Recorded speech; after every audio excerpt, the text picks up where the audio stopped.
programa de hoje, a gente resolveu fazer um programa especial sobre São Francisco de Assis. Há muitos santos e santas que abalaram o mundo, né? Mulheres e homens que resolveram, no seu tempo, fazer uma revolução do amor no seu carisma, na sua forma de cuidar das pessoas, na sua forma de ser de Deus, na sua forma de fazer diferença no mundo. Um mundo em que a gente vê tanta violência, em que a gente vê tanta fofoca, tanta desunião, tanta fluidez às vezes, né? Pessoas que não têm consistência na relação com o outro. Os santos acabam sendo um grande referencial de pessoas que nos inspiram a fazer o bem. E São Francisco é um dos santos mais amados pelo jovem. A gente aproveitou o mês da Jornada Mundial da Juventude, um Papa que chama Francisco, para falar um pouco sobre o carisma de São Francisco de Assis e a atualidade desse santo nos dias de hoje. A gente convidou uma irmã franciscana, convidamos alguns freis e a gente vai bater um papo com eles sobre São Francisco de Assis. Tenho certeza que vocês vão gostar muito do programa de hoje. Mas vamos ouvir um pouco mais de Diego. Diego Fernandes. Quero ser templo vivo, te levar comigo. Quero ser templo vivo do teu amor. Quero ser templo vivo, te levar comigo. Quero ser templo vivo do teu amor. Muito bem, Diego. Diego lançando esse livro aqui, A Igreja é Jovem. Mostra onde? Mostra aqui, ó. A igreja é jovem? Com certeza. A igreja está cada vez mais viva e cada vez mais jovem, né? Nesse ano ainda mais, refletindo sobre a juventude, na campanha da fraternidade, a vinda do Papa. Eu acho Papa jovem. Um Papa jovem, né? Então acredito que a igreja está cada vez mais jovem. E por onde eu passo eu vejo muito isso. Eu vejo o jovem sendo igreja, querendo ser protagonista da evangelização. Aliás, o conceito lindo da juventude é a pessoa viver com 80 anos, com 90 anos, com 100 anos, né? Nós chegaremos lá, 120, sei lá, se Deus quiser, mas jovem, né? E ao passo que às vezes a gente vê gente com 20 anos, 21, 25 e velho, né, Diego? Exatamente. A igreja está cada vez mais viva, né? E é interessante a gente fazer isso. Eu digo que o homem tem a idade do seu sorriso, ou aquela brincadeira, né? Que passou dos 30, está acumulando juventude. Então eu comecei a acumular, agora estou com 31. Então eu digo para o pessoal, olha, vocês que têm mais de 30, a igreja é viva. E você que tem menos de 30, precisa fazer essa igreja cada vez mais jovem. Eu vou chegar lá, vou chegar nos 30 ainda. Vamos começar conversando aqui com o Frei Gustavo. Seja bem-vindo, Frei. Obrigado pela sua presença. Muito obrigado, Gabriel. A gente que agradece. Uma boa tarde. De fato, muito oportuno estar aqui para falar de Francisco, esse homem apaixonado e por isso também tornou-se apaixonante. Apaixonado pela vida, apaixonado por Deus, pelas pessoas, por toda a criação. E essa paixão não foi contida só nele, ela transbordou. O bem por si é difusivo, já nos dizia o filósofo, então é um bem que foi para além de Francisco de Assis e com certeza chegou nos dias de hoje. Aliás, juventude, conforme você conversava ainda há pouco com o Diego, é justamente isso. Ser jovem é trazer dentro de si o entusiasmo, é ter Deus dentro de si. Ser uma pessoa entusiasmada é trazer Deus dentro do próprio coração, da própria vida e transmitir esta presença de vida divina na vida do outro. E foi isso que São Francisco fez, e por isso tanta gente apaixonada por esse homem, mesmo depois de 800 anos dele ter vivido. O Frei, a vida após o luto. Deixa eu mostrar aqui o livro do Frei Gustavo. Vamos mostrar aqui. Editora Santuário. Aliás, os meus primeiros livros que eu escrevi com 12, 13 anos de idade, isso é verdade, não é de brincadeira de idade não, que é uma coleção que chama Caminhando com Jesus, foi pela Editora Santuário também. O que é a vida após o luto? Gabriel, esse livro ele nasceu a partir da experiência que eu vivi em Petrópolis, que a propósito é minha terra natal também, mas foi lá que eu passei pelos estudos de teologia. Nós, os franciscanos, fazemos teologia em Petrópolis, no Instituto Teológico Franciscano. E dentre os trabalhos que realizávamos estava aquele de celebrar com as famílias enlutadas, porque o nosso convento é bem ao lado do cemitério e da capela mortuária, onde são realizados os velórios. Então, quase que diariamente ou toda semana, nós íamos até lá para fazer a celebração daquilo que se chama encomendação. que também não deixa de ser uma recomendação. Nós falamos de Deus, a Deus sobre aquele que partiu e sobre Deus para aqueles que estão ali, né, vivendo aquele momento que é difícil, a gente não nega. E aquilo sempre mexeu muito comigo. Então, a partir daquela experiência, daquela provocação, eu procurei colocar no papel, eu digo na introdução do livro, a extensão do abraço que, enquanto cristão, enquanto ministro, enquanto servo da igreja e das pessoas, a gente quer oferecer nesse momento. Então, são reflexões muito simples e acessíveis, nas quais eu parto da Sagrada Escritura, de trechos de músicas, da música popular brasileira, por exemplo, e poemas, sempre apontando para essa esperança, para essa certeza de que nós não nascemos para morrer, mas vivemos na esperança de que a nossa vida vai para além daquilo que construímos aqui, mas já começa aqui a nossa vida eterna. A alegria e dor crescem sempre no terreno do amor.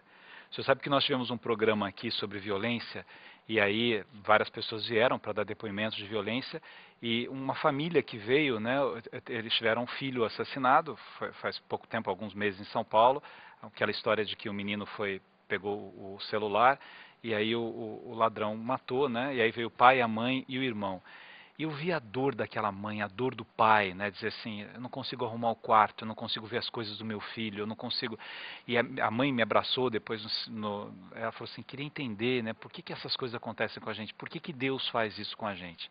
É interessante que às vezes, né, diante desse momento de dor, vem uma angústia e é natural, assim, a pessoa... Meu Deus, por que comigo, né? Por que eu estou passando por isso, né? Por que né, um filho meu com 17 anos, 18 anos, né? Por que isso acontece?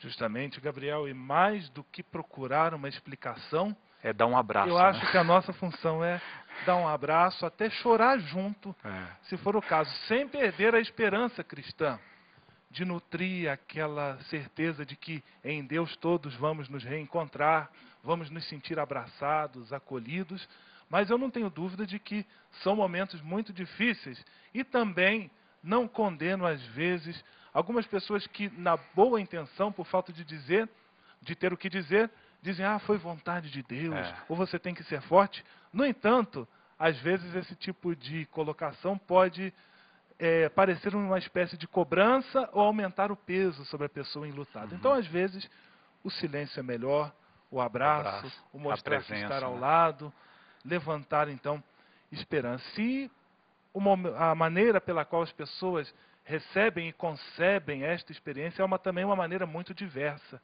Tem gente que reage mais chorando, outras pessoas preferem o silêncio, outras transformam a dor em arte. Eu cito, por exemplo, no livro, o exemplo do Eric Clapton, que perdeu seu filho ainda na infância, caiu de um prédio, né? E a partir daquela dor ele transformou, ele assim viveu aquela dor e dali saiu aquela canção que se chama Lágrimas no Céu, Tears in Heaven, que também depois foi motivo, levou tanta esperança para tanta gente que vive esta experiência. Então, também ali no luto, também na morte, brotam sementes de vida. E é por isso, então, o título do livro, A Vida Após o Luto. E para quem tem fé, a gente sabe que as estações passam, né? Você tem o inverno, que parece que aquelas plantas morreram todas, né? Mas depois do inverno, vem outono ou primavera que vem depois do inverno? Primavera, verão, outono, inverno, primavera novamente. Primavera novamente. Frei Alvaci, seja bem-vindo, Frei. Obrigado, Chalita, boa tarde. Para mim também é uma alegria grande estar aqui no seu programa, poder falar um pouco a inspiração da nossa vida, né? Francisco de Assis, segmento de Jesus Cristo, sob o modelo desse grande homem, esse grande santo, Francisco de Assis. Vou dar uma de tiete aqui, Frei. Há uns 2 anos, quando eu fui na festa de São Francisco, lá que o senhor estava celebrando, eu fiquei tão assim feliz de ver a forma com que o senhor falou da alegria de ser franciscano, da alegria de ser padre, da alegria de celebrar, né? O senhor dizia isso, assim, seus olhos brilhavam. E é tão bonito isso quando a gente vê alguém que, com todos os problemas, dificuldades que todos os seres humanos têm na vida religiosa ou na vida mundo e tal, mas a alegria que o senhor tem de trazer esse carisma de São Francisco. Isso toca nas pessoas, tá vendo? A gente costuma falar daquilo que é uma grande paixão na vida da gente, né? E Francisco de Assis foi uma grande paixão na minha vida, né? Alguém pelo qual eu me apaixonei, e sou jovem ainda, mas bem pequeno, então quis seguir, e eu dizia até que queria ser igual a ele, né? Estou tentando, né? Mas é um esforço grande de seguir, ser igual a esse homem, né? Esse grande homem que foi um modelo de Jesus Cristo aqui na Terra, né? Uma pessoa como a gente, né? Então por isso encanta muito, né? Por isso encanta os jovens, como você falou, chama a atenção de muita gente, e a gente fala com os olhos brilhando mesmo, porque é alguém pelo qual a gente está entregando a nossa vida também, né? O Frei, quando a gente fala que São Francisco encanta os jovens, e é verdade, ele encanta inclusive os jovens que não são muito religiosos, que não vão à missa, que não e que de repente assim, quando fala São Francisco, tem uma coisa assim que o que o senhor acha? Por quê? Que São Francisco exerce esse carisma assim, né? Depois de 800 e quantos anos? 800 e algum. Depois de mais de 800 anos, o que tem de diferente? É o meio ambiente, são os animais, é cuidar dos pobres, Pois é, assim, a gente também está tentando Tá descobrir, tentando entender. mas é alguma coisa que ultrapassa ou que está além do próprio ser humano, né? Parece que ele foi uma pessoa que conseguiu tudo o que a gente no fundo gostaria de conseguir ou que gostaria de ser. Né? A gente, no fundo, gostaria de ser um pouco mais simples, gostaria de ajudar um pouco mais as outras pessoas. Ter desprendimento, né? Uma série de coisas que a gente gostaria de ter, de fazer ou de ser, e ele foi. Né? Então, é um modelo que desperta, inclusive pessoas de outras religiões, que a gente sabe, que se encantam por ele. Os espíritas são encantados por São Francisco, os anglicanos, os luteranos, quer dizer, uma série de outras pessoas, além da Igreja Católica, que olham para esse homem e dizem, ele foi além, né? Ele conseguiu algo que a gente está tentando, que a gente está buscando. Né? Então, parece que é isso, né? A gente ainda não descobriu, mas, de fato, encanta muita gente, muita gente. Além da nossa igreja, além da nossa religião, além dos parâmetros católicos, ele vai além, né? E interessante assim que ele não era calminho, né? Não era assim, as biografias de Francisco, até a atitude dele frente ao pai, né? Então o senhor me deu tudo, fica com isso, né? Ele junto com os irmãos depois, a sua decisão. Então ele era uma pessoa que eu digo assim, esse calminho, né? Porque não é essa coisa passiva, né? Mas ele era um revolucionário, né? Não é só o santo do pombinho na mão, do pombinho, mas passarinho, ele é o revolucionário, ele é o grande revolucionário ali da igreja, né? Vai muito além, né? E talvez é por causa dessa radicalidade toda que os jovens gostam muito dele, né? Porque jovem tem muito essa coisa da radicalidade, de mudar, de transformar o mundo. E ele passou por isso, né? Uma radicalidade de 360 graus na vida inteira, né? Então isso dá um impacto. O jovem quando lê, quando vê um filme de São Francisco, eu quero ser franciscano, né? Porque se encanta com ele. Vamos falar aqui com a irmã Ivonete. Seja bem-vinda, irmã. Obrigada. O que tem de apaixonante em São Francisco? Tudo. Mas eu penso assim que o que apaixona mesmo em São Francisco, além de toda essa radicalidade dele, é o encanto, acho que a alegria, né? Para mim, assim, eu sempre me encantou muito a alegria, o jeito simples com que Francisco encarou a vida. E também a opção dele que ele fez, também uma ruptura, né, bem forte, que foi abraçar o pobre, o leproso, na época dele que ficava à margem, né? Exatamente, que tinha que usar o sininho avisando que eu estou chegando para ninguém se aproximar, né? E Francisco desce, né, do cavalo e vai ao encontro do leproso e dá um beijo. E ele diz que aquilo que era amargo na vida dele tornou-se doce. Né? E eu penso que essa radicalidade, quer dizer, é um aspecto da vida de Francisco. Para mim é muito forte, enquanto franciscana, essa opção de Francisco por aqueles que estão mais à margem da sociedade. É porque a gente vive numa sociedade dos vitoriosos, né? Então parece que eles são os derrotados e as pessoas olham ali não como seres humanos mais, mas como coisas, né? Então parece assim, eles estão ali sujando a cidade e não conseguem enxergar que ali há um ser humano, uma pessoa que tem dor, que tem sentimento, né? Que Cristo enxerga, que Francisco enxerga. O leproso em Francisco é o leproso em Cristo também, né? Exatamente. No momento em que eles achavam que a lepra, além de ser contagiosa, era um castigo, né? Por isso que as pessoas não se aproximavam. Exatamente. E a senhora, pela primeira vez que a senhora ouviu falar em Francisco, a senhora lembra assim? Era criança? Eu venho de uma família muito religiosa, né, de viver o catolicismo, né, a vida católica, os sacramentos, catequese, crisma, quer dizer, todo esse processo, missas, né, dominicais e tal. E na minha comunidade sempre teve irmãs catequistas franciscanas. Uhum. Então, tive professoras, irmãs catequistas franciscanas, elas frequentavam a minha casa, a nossa casa. Então, a gente foi conhecendo, sem muitas vezes entender o que era ser franciscana, mas senti, né, o chamado de Deus e acabei E tá aqui, entrando. né? Estou aqui hoje, E feliz, né, né? tentando ser uma irmã catequista franciscana nesse universo que é Com a olhos cidade de azuis, São né? Paulo. Eu tenho olhos azuis, mas eu uso uma lente para dar uma disfarçada. Isso é herança da minha mãe. Vamos falar com um frei português que veio aqui para a jornada, Frei Joaquim. Português chamado Joaquim, não tem mais português, né? Joaquim Augusto. Joaquim Augusto. Joaquim Augusto. E vim para a Jornada Mundial da Juventude, Uhum. para este encontro com o Papa. É a primeira vez que venho Ao Brasil? ao Brasil e participo numa Jornada Mundial da Juventude. O senhor é de que lugar de Portugal? Eu sou de Guimarães. De Guimarães. Guimarães. Mas estou a habitar num convento perto de Lisboa. Uhum. E por que franciscano? De onde vem esse chamado? Olha, a mim veio assim, este gosto pelo Francisco, este amor por Francisco, veio sobretudo por este amor universal que ele tem. Uhum. Ele chamava irmão Sol, a irmão, tudo, ao sol, irmã à lua, aos morte, né? animais. É. Ele encontrava Deus na natureza. Então, já desde pequenino, eu ia para o meio dos montes, assim, para falar com Deus. Uhum. Então, quando eu vi a primeira vez, vi o filme Irmão Sol, Irmã Lua, de Zé Firelli. Que é maravilhoso, né? É assim um bocadinho romântico, um bocadinho, mas encanta um bocadinho o coração da juventude. Então, eu era bem pequenino ainda. Então, eu vi esse filme de Francisco e fiquei apaixonado por esta espiritualidade, por este amor universal. Uhum. Como estão as vocações em Portugal? Tem muita gente entrando no seminário? Não, a Europa está a passar não só Portugal, mas ela está a passar uma crise vocacional muito grande. Porque tem pouca juventude.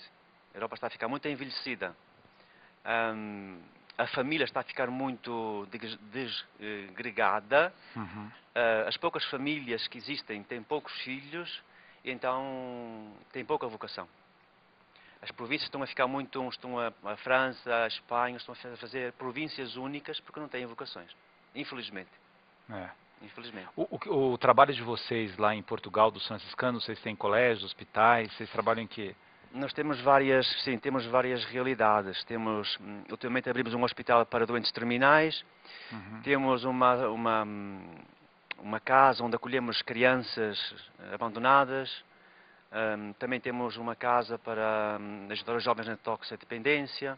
Depois temos missões na Guiné-Bissau, Moçambique, e também temos este aspecto missionário. Está gostando do Brasil? Muito. Os franciscanos brasileiros estão te recebendo bem? Maravilha. Se tiver algum problema, fale comigo. Olha, eu sempre ouvi falar que o povo do Brasil é muito acolhedor. É verdade. E eu estou a fazer esta experiência, não só nos frates, porque isso é nosso carisma, da fraternidade, do amor fraterno, mas estou a também encontrar este carisma no povo. Você pergunta uma coisa, ele acompanha você lá no sítio que você pede. Está a ser uma experiência Mas linda. o povo português é muito acolhedor também. Eu já dei aula em Portugal. Somos irmãos, somos irmãos, né? Que delícia que é Portugal. É. Obrigado. Daqui a pouco a gente conversa mais. Vamos falar com o Frei João Pedro, né? Isso, Frei João Pedro. Quantos anos você tem? 19. 19 anos? 19 anos. Tá vendo? É. Um pouquinho mais que a gente, né, Frei? Você está na filosofia. Você é de onde, Frei? Eu sou do Rio de Janeiro. Rio de Janeiro. Natural de Nilópolis. Nilópolis. Beija-Flor. Beija-Flor de Nilópolis. Você pulava carnaval lá? Não, nunca né? cheguei a pular nossa foca aí. Mas é bonita a Beija-Flor, Sim, né? sim. É uma escola de samba assim que... Frei, 19 anos, virou frei, Largou namoro, largou trabalho, quer dizer, um tipo de trabalho, né? O que te move a ser franciscano? Francisco. E a Francisco. experiência com Deus. Eu entrei no seminário com 14 anos. Aos 13 anos eu decidi ardentemente viver essa radicalidade do Evangelho ao modo de Francisco de Assis. Isto é, em pobreza, em castidade, né, e em obediência. Então, assim, quando eu li o livro Irmão Sempre Alegre, eu me senti contagiado, né, por uma alegria imensa, por uma simplicidade. E era aquela simplicidade que eu, já desde pequeno, buscava viver, diante de toda a realidade que o mundo nos oferece. Né? Então, aos 13 anos, eu decidi. Né, meus pais, de uma forma ou de outra, aceitaram, mas com certo pé atrás. Né? Mas aquele desejo... Mas fala desse momento, assim, você chegou em casa e falou, vou ser franciscano? Ou Minha você mãe foi já preparando, tinha... assim, o gato subiu no telhado? Não. Minha mãe já fazia um certo acompanhamento comigo. Ela até brincava que já participava dessa angústia. Porque em si eu não sabia como ingressar, né? Mas dentro disso, eu busquei, de certa forma, trabalhar com eles, né? Vivenciar com eles. E posso dizer que o meu pai foi o mais difícil. Né? Talvez hoje, como frade, ele compreende. A gente vai voltar falando com você ainda. Vamos para um break aqui. O Diego canta e a gente volta daqui a pouco com esse assunto São Francisco de Assis. Eu vou falar que a igreja é viva, vocês vão gritar, a igreja é jovem. A igreja é viva, a igreja é jovem, a igreja é viva, a igreja é jovem, a igreja é viva, A igreja é jovem. a igreja é viva, a igreja é jovem. Tem uma passagem bíblica e dessa passagem eu gosto muito. Você quer saber qual é? Qual é? Você quer saber qual é? Tem uma passagem bíblica e dessa passagem eu gosto muito. Frade, você quer saber qual é? Frei Marcinho, você quer saber qual é? Galatas 5:1, Galatas 5:1, Galatas 5:1. Vamos pra liberdade que Cristo me libertou. Galatas 5:1, Galatas 5:1, Galatas 5:1. Vamos pra liberdade que Cristo me libertou.